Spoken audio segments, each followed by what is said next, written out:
Deputados federais governistas têm a expectativa de que a PEC dos benefícios seja votada amanhã na comissão especial que analisa a proposta de emenda parlamentar.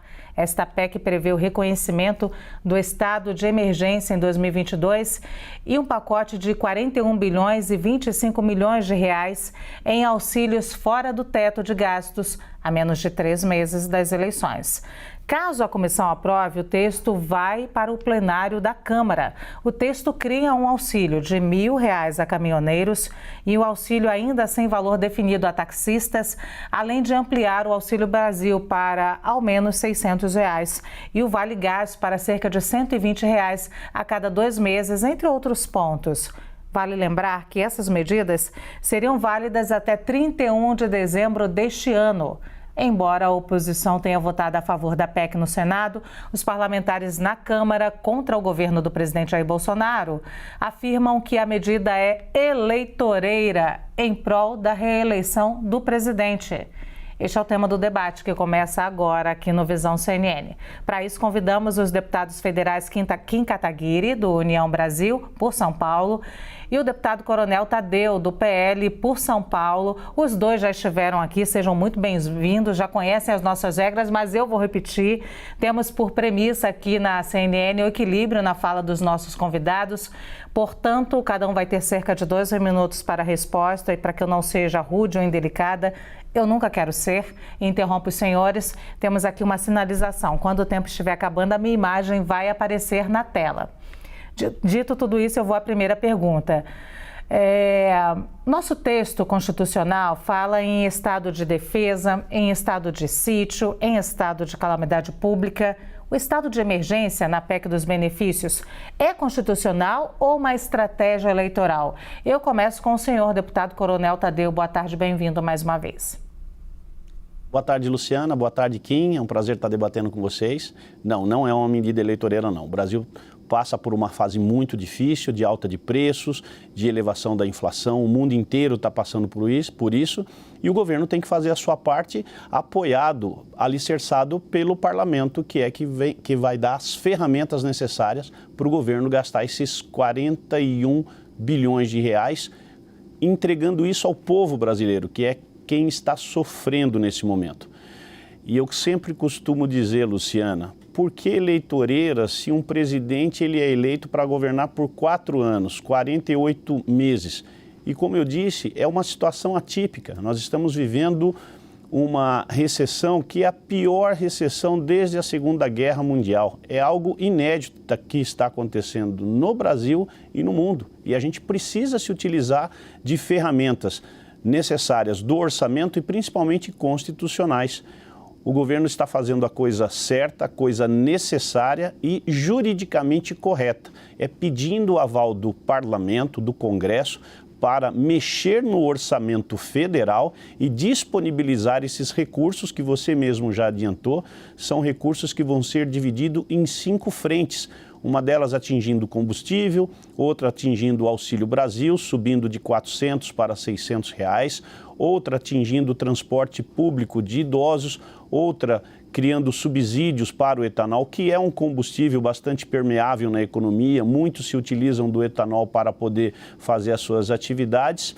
E por último, um auxílio aos caminhoneiros. Esse sim eu reputo até o mais importante, porque o Brasil ele está na mão dos caminhoneiros para poder abastecer todo o mercado. Tudo que a gente precisa para colocar dentro de casa passa ali pelos caminhoneiros, e o combustível, graças a Deus, agora teve um refresco, abaixou em função da PEC dos combustíveis, da Lei dos Combustíveis, que foi sancionada pelo presidente, e isso aliviou demais. Mas a ideia é dar uma ajuda ainda maior para os caminhoneiros, para que eles possam se sentir tranquilos e poder fazer o seu trabalho e atender toda a população brasileira. Sim, eu vou repetir a pergunta agora ao deputado Kim Kataguiri. O nosso texto constitucional fala em estado de defesa, estado de sítio, estado de calamidade. O estado de emergência na PEC dos benefícios é constitucional ou uma estratégia eleitoral? Boa tarde, bem-vindo mais uma vez. Boa tarde, Luciana. Boa tarde, Tadeu. Obrigado pelo convite. É absolutamente eleitoreira e justamente pela razão com a qual o deputado Coronel Tadeu iniciou a sua fala. O presidente da República ele é eleito para governar durante 4 anos e é justamente no segundo semestre, no semestre eleitoral, que ele decide potencializar um programa social, passar recursos para outro programa que ele acabou, que é o Programa Alimentação Brasil, inventar recursos, imprimir dinheiro e gerar inflação e gerar a alta do dólar para pagar temporariamente um auxílio para uma categoria, o que também é inconstitucional, fere o princípio da isonomia. A PEC também é inconstitucional, porque fere o Pacto Federativo. Também é inconstitucional, porque fere o direito à igualdade nas eleições, a paridade de armas nas eleições. Nem a Dilma, nem o PT teve coragem de acabar com a regra de ouro ou de acabar com a lei de responsabilidade fiscal. E é exatamente por isso que o Ministério da Economia, os técnicos e o próprio ministro da Economia em conversas privadas chama a PEC de PEC kamikaze, porque é um suicídio. É exatamente o que a Dilma fez no seu primeiro mandato, no final do primeiro mandato, com um pacote de bondades. Só que o pacote de bondades da Dilma custou 10 bilhões de reais, não feriu a lei de responsabilidade fiscal, não feriu a regra de ouro e causou a crise que a gente viu no segundo mandato do governo Dilma. Ela dizia que não ia aumentar dólar, que não ia aumentar a inflação, que não ia aumentar os preços e tudo isso aconteceu, que não ia aumentar a taxa de juros e tudo isso aconteceu. Agora a gente está falando de criar um rombo 4 vezes maior, suspendendo a nossa Constituição, o que também é inconstitucional, não só inconstitucional, é anticonstitucional, fere a nossa Constituição de morte, você suspender a aplicação dos dispositivos constitucionais, criando um novo Estado que não está previsto na Constituição para uma situação específica. Se você cria um novo Estado constitucional de exceção, você precisa prever genericamente. A lei deve ser abstrata pela sua própria definição. Você não pode criar uma lei casuisticamente para uma situação, aquele Estado de exceção ser classificado naquele momento, porque o governo quer suspender as leis constitucionais para gastar mais em ano eleitoral. Sim, continuo com o senhor, deputado Kim Kataguiri. A votação na comissão especial foi interrompida ontem por conta de um bate-boca com direito a dedos em rixe, murros na mesa. Deputado, na visão do senhor, vai haver diálogo amanhã na comissão entre deputados governistas e da oposição? Eu rechaço absolutamente esse tipo de baixaria, esse tipo de conflito, de confronto. Não é o tipo de oposição que eu faço. A oposição que eu faço é baseada em ideias, é baseada em valores e baseada em princípios e não acredito que vá haver qualquer tipo de diálogo na comissão. Na verdade, os petistas também, os partidos de oposição de esquerda estão sendo absolutamente hipócritas, porque os próprios senadores do PT ajudaram o Bolsonaro e votaram a favor dessa PEC no Senado. E agora eles querem fingir que vão fazer oposição na Câmara dos Deputados quando tem senadores do PT, inclusive, recebendo do orçamento secreto de Jair Bolsonaro. Por que você, por exemplo, o governo enterrou a minha emenda antiprivilégio, que acabava com super salários de juízes, de promotores, de deputados, com o meu projeto de lei que cortava salário de deputados durante a pandemia para a gente reverter para o auxílio emergencial? O governo enterrou essa proposta que poderia ser utilizada, 15 bilhões de reais que poderiam ser utilizados para o bem da população. Orçamento secreto, mais 15 bilhões de reais, a gente já está falando de 30. Fundão eleitoral, o presidente da República sancionou que sua base e o seu partido votaram a favor e vão utilizar na campanha do seu dinheiro 5 bilhões de reais em ano eleitoral para financiar a campanha, santinho, cabo eleitoral. A gente já está falando aí de 35 bilhões de reais de dinheiro que poderia ter deixado de ir para o Centrão, que poderia ter deixado de ir para o bolso de quem já faz parte do 1% mais rico da população e ser utilizado para financiar programa social. E o governo não fez absolutamente nada disso. O que o governo está fazendo agora? Vai imprimir dinheiro. E quando você imprime dinheiro, você gera inflação. A própria definição de inflação é a expansão da oferta monetária. Imprimir dinheiro, quanto mais dinheiro tem no mercado, menos o dinheiro vale. Lei da oferta e da demanda. E é exatamente isso que vai acontecer. Podem anotar, inflação depois dessa PEC vai passar de 11%, o dólar vai bater R$6, já aumentou 30 centavos só de ter a notícia de que a PEC estava em tramitação e vai aumentar muito mais quando ela for promulgada. Dilma já fez isso, Bolsonaro está fazendo isso 4 vezes pior, com uma medida anticonstitucional ou inconstitucional. Assim, a doutrina só tem uma divergência. Sim. Ela não tem nenhuma dúvida de que essa PEC não pode ser aprovada. Agora, ela quer ter uma dúvida se ela fere a própria Constituição de morte ou se ela só é inconstitucional. Sim. Vou repetir a pergunta, então, ao deputado Coronel Tadeu. A votação na comissão especial foi interrompida ontem por conta de um bate-boca com direito a dedos em rixe e murros na mesa. Na visão do senhor, vai haver diálogo amanhã na comissão entre os deputados governistas e da oposição? Luciana, tem que haver o diálogo, mas a gente já sabe, e até pela postura do deputado Kim, que o Kim e a esquerda, a oposição, o PT estão jogando contra o povo. a gente vê claramente esse posicionamento de não querer ajudar o povo brasileiro. E o PT é isso. E agora está arrastando, está fazendo escola e levando alguns deputados que em 2018 eram a favor do presidente Bolsonaro e agora se posicionam contra. Esse é o Partido dos Trabalhadores que a gente sempre vê com uma narrativa de defender o povo, mas na prática, na hora do voto, faz algo completamente diferente. Quando o deputado Kim quer comparar o governo Bolsonaro com o PT, longe disso. O presidente Bolsonaro, o governo dele, principalmente o ministro Paulo Guedes, foram pessoas absolutamente responsáveis até esse presente momento com as contas públicas. Tanto é que o déficit público só não explodiu porque há muita honestidade, muito trabalho em cima disso, em manter as contas públicas sempre muito bem ajustadas. Os números econômicos falam isso por si só, o desemprego caindo, o déficit público caindo, os investimentos cada vez aumentando. E quando se fala que nós vamos estourar o teto de gastos, isso é apenas uma possibilidade, porque nós temos aí, se eu não me engano, 26 bilhões de reais que veio da privatização da Eletrobras, que vão ser utilizados nessa conta para pagar esses 41 bilhões. E ainda temos uma expectativa de aumento de arrecadação, porque a economia está indo bem e não porque nós aumentamos impostos. Ao contrário, nós reduzimos impostos e o menos vale mais. Reduzimos impostos e agora vamos ter uma arrecadação maior. E essa arrecadação que está entrando também servirá para bancar esses 41 bilhões de reais que nós estamos aprovando nessa PEC. E ainda falando sobre inconstitucionalidade, não existe inconstitucionalidade. É o Congresso que está mudando a Constituição e mudando dentro do que se permite. Nós não estamos ferindo nenhuma cláusula pétrea. Então, portanto, não há o que se falar em inconstitucionalidade. É preciso estudar bem o direito para entender o que é isso. Vou à terceira pergunta, deputado Kim Kataguiri. O Tribunal de Contas da União abriu hoje um processo para analisar um pedido feito pelo Ministério Público para investigar a PEC dos benefícios. O pedido do Ministério Público foi feito na segunda-feira, dia 4, junto ao tribunal para, abre aspas, conhecer, avaliar e impedir o governo federal no que diz respeito a recentes medidas destinadas a flexibilizar o teto de gastos, de comprometer o equilíbrio fiscal das contas públicas, fecha aspas. Deputado Kim, qual é a sua avaliação sobre isso?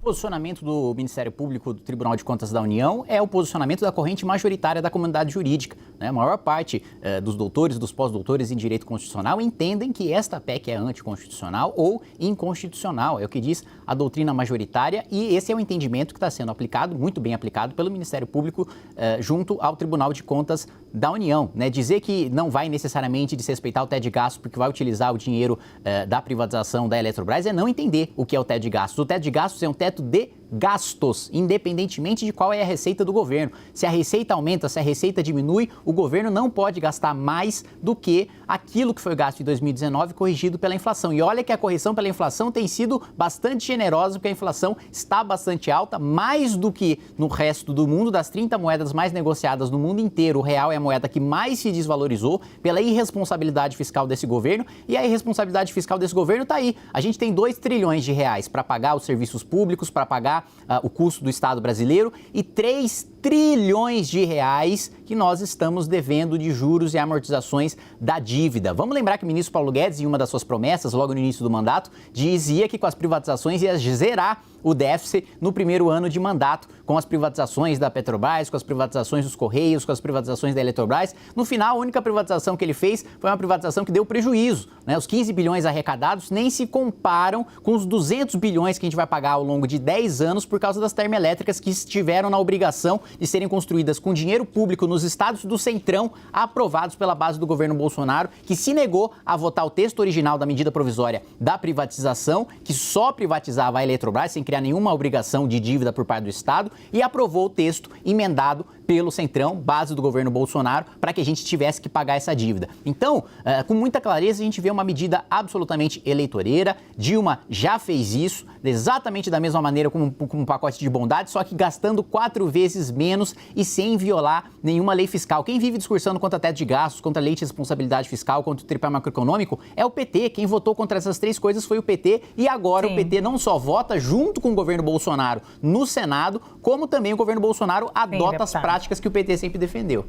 Vou fazer a mesma pergunta, então, ao deputado Coronel Tadeu. O Tribunal de Contas da União abriu hoje um processo para analisar um pedido feito pelo Ministério Público para investigar a PEC dos benefícios. O pedido do Ministério Público foi feito na segunda-feira, dia 4, junto ao tribunal para, abre aspas, conhecer, avaliar e impedir o governo federal no que diz respeito às recentes medidas destinadas a flexibilizar o teto de gastos, de comprometer o equilíbrio fiscal das contas públicas, fecha aspas. Qual a sua avaliação, deputado? Tenho certeza, Luciana, que o TCU ele vai dar um parecer favorável. Lembrando sobre a dívida pública, quando o governo Bolsonaro assumiu, nós tínhamos aproximadamente um déficit de 240 bilhões. Logo no primeiro ano, se reduziu pela metade. Nós viramos de 2019 para 2020 com cerca de 120 bilhões. Se não tivéssemos a pandemia, eu tenho certeza absoluta que as contas públicas hoje estariam superavitárias, dando lucro. Agora, querer negar esses 49 bilhões nesse momento é dizer para a população, olha, você tem um parente doente dentro de casa, você precisa fazer uma cirurgia, essa cirurgia custa tanto, eu sei que vocês não têm dinheiro e vocês também não podem pegar dinheiro no banco emprestado. Isso é um absurdo, isso é um raciocínio simplesmente para jogar contra o governo Bolsonaro e impedir que ele ajude a população no momento mais agudo que a gente está vivendo. Aliás, quando o deputado Kim falou que o real é a moeda que mais se desvalorizou, isso é uma verdadeira mentira. Dentro da América Latina, o real é a moeda que mais se valorizou. E, se eu não me engano, é a quarta moeda mais valorizada do mundo nesse momento. Tirando aquela maquiagem que a Rússia está fazendo nesse momento com o rublo, o Brasil poderá ser a terceira ou até a segunda moeda mais valorizada no mundo. Tudo isso pela segurança jurídica que o governo vem dando a quem quer investir no país. As privatizações terão uma previsão de arrecadação de 800 bilhões de reais e já está entrando muito capital externo no país. Isso tem ajudado o Brasil a construir um ambiente econômico favorável e é por isso que os números do desemprego, repito aqui, estão cada vez mais sendo reduzidos.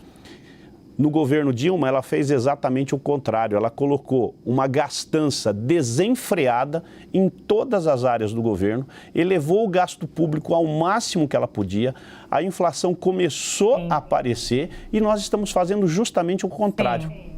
Sim, deputados, eu tenho 1 minuto e meio para cada um agora, para considerações finais. Gostaria que os senhores colocassem nas suas considerações finais duas curiosidades minha e talvez possa ser também do público nesse momento. A gente está falando aqui de PEC das bondades, eu queria saber se ela pode influenciar o voto do eleitor ainda. E a segunda, qual nome os senhores dariam a essa PEC das bondades, kamikaze e PEC das benesses? Qual é o melhor nome? Deputado Coronel Tadeu primeiro. Bom, essa PEC é uma PEC de ajuda ao povo brasileiro e, como eu já disse, não há limites quando você precisa ajudar o povo. É querer fechar os olhos para a necessidade da população. Eu não vou nem nominar essa PEC, Luciana, mas eu poderia dizer que é uma PEC da responsabilidade com o povo brasileiro. E no segundo aspecto, o presidente Bolsonaro, ele vem conduzindo, durante esses 41 meses que já se passaram, com extrema harmonia para que possa ser feito aquilo que o Brasil precisa. O Brasil estava quebrado, ou pelo menos em vias de quebrar, e aí nós teríamos grandes problemas. Se a gente olhar para a Argentina, que está ao nosso lado, eles estão lá praticamente numa situação caótica, de difícil reversão, e nós não queremos isso aqui para o Brasil. A Argentina já foi muito boa na economia, o Chile já foi muito bom na economia, mas hoje quem dá aula de economia é o Paulo Guedes e é o presidente Bolsonaro, que atravessou as dificuldades da pandemia com muito sucesso. Deputado Kim Kataguiri, qual nome daria a essa PEC das bondades, das benesses, kamikaze, e ela pode influenciar ainda o voto do eleitor? Eu diria primeiro, né, falar que negar a PEC é negar 49 bilhões de reais, não tem ninguém dando 49 bilhões de reais para você que está me assistindo, não. Primeiro, está saindo do seu bolso, aliás, nem do seu bolso está saindo do bolso dos seus filhos e dos seus netos, porque a gente está suspendendo a regra de ouro e permitindo que o governo tome empréstimo quando ele não poderia tomar empréstimo, e quem vai pagar essa conta não é só você, mas são as próximas gerações. O governo está pegando o cartão de crédito para pagar a fatura de outro cartão de crédito, para pagar o cheque especial que ele estava devendo, e quem vai ter o nome no Serasa é você, não é o governo, né? Estamos impedindo o governo de ajudar a população. O governo não ajuda ninguém, o governo cumpre sua obrigação. Ele não está dando dinheiro do bolso, o Bolsonaro não está fazendo uma doação, uma filantropia. Ele está utilizando o dinheiro da população e se endividando em nome da população para o seu populismo pessoal, para a sua demagogia pessoal. E falar que o real, a segunda moeda mais valorizada do mundo, eu preciso avisar aqui, sei lá, os australianos, os japoneses, eu preciso avisar os chineses, eu preciso avisar a União Europeia, que, enfim, que tá na hora de comprar real, viu, gente? Aumentou aí o dólar, 30 centavos nos últimos dias, tem uma oportunidade única de negócio, então, que é porque a moeda realmente está bombando. Eu trago os fatos, trago os números das 30 moedas mais negociadas no mundo. O real é a moeda que mais se desvalorizou, eu falo e provo. E mais do que isso, né? Sei lá, kamikaze, acho que a PEC do Araquiri, nem do Araquiri, porque o Araquiri o sujeito morre, mas ainda com alguma honra. Seria uma PEC salva centrão. O sujeito deixa de abrir mão de privilégio, de orçamento secreto, deixa de cortar na própria carne para se endividar no seu nome para o governo fazer populismo. Bom, é isso. Eu quero agradecer mais uma vez a presença dos deputados Coronel Tadeu, do PL de São Paulo, e Kim Kataguiri, do União Brasil, também por São Paulo, por estarem aqui discutindo com números, ironia, mas sempre com respeito. Muito obrigada, então, aos dois.